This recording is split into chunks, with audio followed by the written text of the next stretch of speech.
Nous avons eu hier, donc mercredi 27, un cours supérieur absolument passionnant sur la douleur de l'enfant atteint de cancer. Alors, dans un premier temps, il y a eu une présentation donc, de Catherine Desvolder et Leslie Audry, qui sont toutes deux au CHU d'Amiens, et qui ont pu nous présenter toutes les difficultés du parcours de cet enfant atteint de cancer et de l'importance de diagnostiquer la douleur à toutes les étapes. Et ces douleurs sont extrêmement fréquentes. Il y a les douleurs liées au cancer lui-même, mais aussi toutes les douleurs liées aux soins douloureux qui sont très fréquents, puisqu'on répète des examens, des ponctions, des analyses, et que du coup, on a des phénomènes de sensibilisation centrale pour ces enfants qui sont parfois de plus en plus douloureux. Et puis à distance, des douleurs séquelaires, avec une grande implication des équipes pour que finalement on sorte ces enfants du cancer. Et parfois, finalement, ces problématiques de douleur qui ont un impact important pour ces enfants sont insuffisamment vues, trouvées par des enfants, surtout pris en charge par leurs équipes oncologiques. Et donc, il était vraiment important de poser cette situation, que nous puissions développer des outils diagnostiques, mettre en œuvre des techniques non médicamenteuses et mieux les détecter.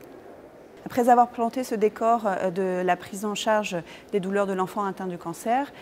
Cécile Boulanger, oncopédiatre à Toulouse et qui fait partie aussi de l'équipe régionale de ressources douleurs et soins PAL, nous a listé toutes les molécules, tous les antalgiques utilisés en pédiatrie, en faisant une synthèse des recommandations actuelles, préciser aussi les molécules qui étaient utilisées hors AMM, ce qui nous a permis de voir les besoins énormes que l'on a en pédiatrie de molécules ayant une AMM.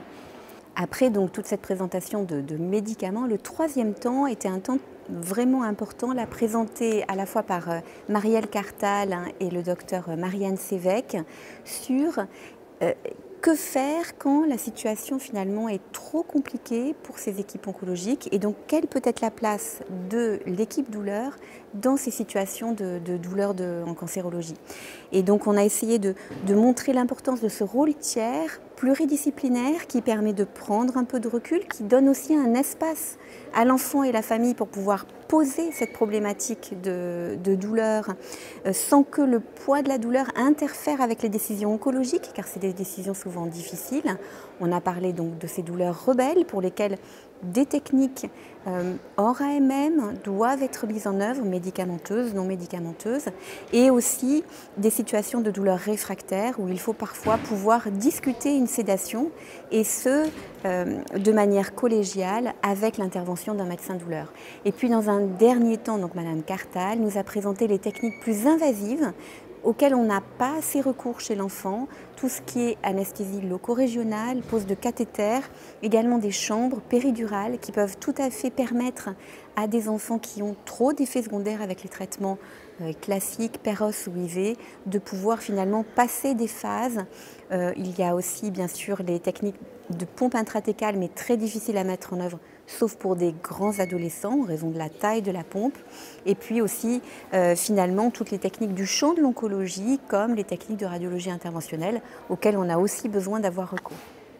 Ce cours supérieur est le fruit de travail de deux commissions de la SFETD, la commission pédiatrique et la commission cancer, mais aussi de deux sociétés savantes, la SFETD et la SFCE, pour qu'un partenariat puisse voir le jour dans le contexte de la loi cancer de l'enfant qui a été votée au début de l'année, pour lequel un état des lieux va être réalisé sur la prise en charge de la douleur de l'enfant atteint du cancer, rapport qui sera remis au gouvernement en mars 2020 et qui pourra, on l'espère, dynamiser la prise en charge de la douleur des enfants atteints de cancer.